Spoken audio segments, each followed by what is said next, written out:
नमस्कार दोस्तों, PDA India YouTube मंच पर आपका हार्दिक स्वागत है। मैं कुमार। बड़ी खबर जो है आ रही है उत्तर प्रदेश की राजनीति को लेकर और जयंत चौधरी की पार्टी आरएलडी को लेकर। अब जयंत चौधरी को बहुत बड़ा झटका लगने जा रहा है, यानी आरएलडी को बहुत बड़ा झटका उत्तर प्रदेश के अंदर लगने जा रहा है। आरएलडी जो है 2012 से लगातार चुनाव लड़ रही है। 2012 हो, 14 हो, 19 हो, वहीं 17 हो, इन चुनावों में आरएलडी एक एक वोट के लिए तरस रही थी। जब आरएलडी एक एक वोट के लिए तरस रही थी तो 2022 आया और आरएलडी ने सपा के साथ जब गठबंधन किया तो आरएलडी को कुछ फ़ायदा हुआ और आरएलडी के 8 से 9 विधायक जीत कर आए, जबकि 17 से 18 सीट आरएलडी को समाजवादी पार्टी ने दी। उसके बाद आरएलडी को जो है कुछ फ़ायदा हुआ और उनके 9-10 विधायक निकले। मामला ये हुआ कि आरएलडी को जिसने जयंत चौधरी का साथ दिया, जिसने जयंत चौधरी का साथ दिया, जयंत चौधरी ने उन्हीं के साथ धोखा किया, यानी सबसे बड़े धोखेबाज जयंत चौधरी निकले। समाजवादी पार्टी 2022 से पहले जयंत चौधरी खुद 2 बार चुनाव लड़े और इतने बड़े अंतर से हारे कि जयंत चौधरी कभी सांसद नहीं बन पाए। और जयंत चौधरी का जो वोट कहा जाता वो जाट और मुस्लिम, क्योंकि इन्हें ठाकुर वोट नहीं देता, ब्राह्मण वोट नहीं देता। जो बीजेपी का वोट है वो सॉलिड वोट है। तो अब जयंत चौधरी को लेकर फिर बड़ी खबर है कि जयंत चौधरी एक बार फिर समाप्त हो। लेकिन जयंत चौधरी ने जिन लोगों ने जयंत चौधरी को आगे बढ़ाया, जिन लोगों ने जयंत चौधरी का साथ दिया, जयंत चौधरी ने उन्हीं लोगों को धोखा दिया। अब इसमें बात करते हैं जयंत चौधरी के बारे में। तो 2022 में समाजवादी पार्टी के साथ आने के कारण जयंत चौधरी को जो है अच्छा खासा मुस्लिम वोट मिला। उसके बाद समाजवादी पार्टी ने 2024 के चुनाव से पहले उनको राज्यसभा भी भेज दिया, यानी उनके सिर्फ 8 विधायक थे, जबकि एक राज्यसभा सांसद बनने के लिए 40 विधायक चाहिए।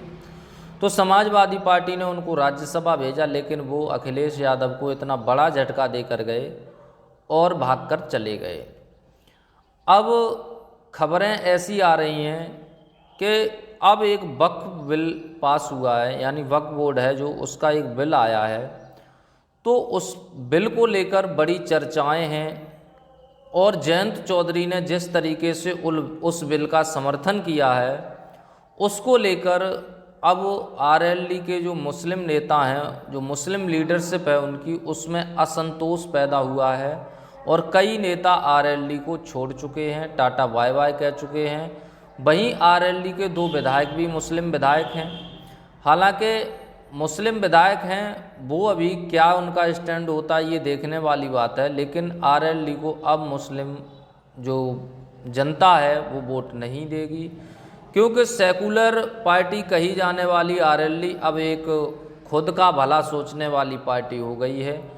क्योंकि अगर नेता हो तो जिसने वोट दिया उसका तो साथ देना चाहिए। अब जिस तरीके से जयंत चौधरी बीजेपी के साथ हैं, लेकिन बीजेपी अपना वोट तो बढ़ा रही है हिंदुत्व की राह पर, लेकिन इन पार्टियों का विनाश कर रही है।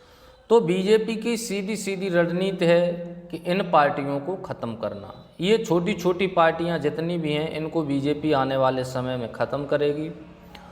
और इस बिल के पास होने से वहीं जहां भारतीय जनता पार्टी का वोट तो सॉलिड हुआ ही है, वहीं विपक्ष कांग्रेस हो, समाजवादी पार्टी हो, इनका भी वोट बढ़ेगा। लेकिन फ़ायदा इन पार्टियों को होगा, लेकिन जो नुकसान है वो आरएलडी हो, नीतीश कुमार की पार्टी हो, चिराग पासवान की पार्टी हो, नायडू की पार्टी हो, उनको होगा ऐसे। क्योंकि जो बीजेपी का वोटर है वो तो सॉलिड उनका वोट रहेगा, उसमें जयंत चौधरी सेंध नहीं लगा सकते। और जो मुस्लिम वोट जयंत चौधरी के साथ जुड़ा था वो छिटक कर सपा या कांग्रेस के साथ चला जाएगा। इस तरीके से इन लोगों का ही नुकसान होगा। तो अब सीधी बात है कि आपको वोट कोई क्यों करेगा। जब आप उस समाज के ही खिलाफ हैं तो आपको वोट वो समाज नहीं देगा और देना भी नहीं चाहिए। हालांकि हमारा तो ये मानना है कि जो उनके मुस्लिम विधायक हैं उनको भी इस्तीफ़ा देना चाहिए, लेकिन नेता ऐसे होते हैं मलाई खाने के लिए आते हैं, 5 साल मलाई काटेंगे, इस पार्टी से इस पार्टी में फिर भाग जाएंगे और जनता का कोई भला नहीं होगा। तो जयंत चौधरी को बहुत बड़ा झटका लगा। वहीं इनके कई नेताओं ने इस्तीफ़ा भी दे दिया है। इनके एक नेता हैं शहबाज रिजवी, जो आरएलडी के प्रदेश महासचिव हैं, इन्होंने भी अपने पद से इस्तीफ़ा दे दिया इस बिल के पास होने के बाद। वहीं और भी इनके छोटे छोटे नेता हैं जिन्होंने इस्तीफ़ा दिया है, तो आरएलडी में कई इस्तीफ़े हो चुके हैं। अब इनके जो 2 मुस्लिम विधायक हैं वो भी इस्तीफ़ा देने की कगार पर हैं, और वो अगर इस्तीफ़ा देते हैं तो आरएलडी को बहुत बड़ा झटका माना जा रहा है। वैसे भी मुस्लिम वोट अब आरएलडी को कभी नहीं देगा, और यदि मुस्लिम वोट आरएलडी को नहीं देता है तो बचा हुआ जाट वोट, उसमें भी आधा बीजेपी सेंध मार लेती है और कुछ सपा की तरफ भी जाट वोटर जाता। तो आने वाले समय में जयंत चौधरी जो जीरो से हीरो बने थे मुस्लिम और समाजवादी पार्टी के खातिर, वो फिर आने वाले समय में जीरो के जीरो होने वाले हैं। चाहे आप आने वाले चुनाव में अभी नहीं तो देख लेना, ये बात क्लियर होगी। तो आपको क्या लगता है जयंत चौधरी के बारे में, कमेंट में ज़रूर बताएं। चैनल पर नए हैं तो चैनल को सब्सक्राइब करें, वीडियो अच्छी लगी तो वीडियो को एक लाइक ज़रूर करें। धन्यवाद।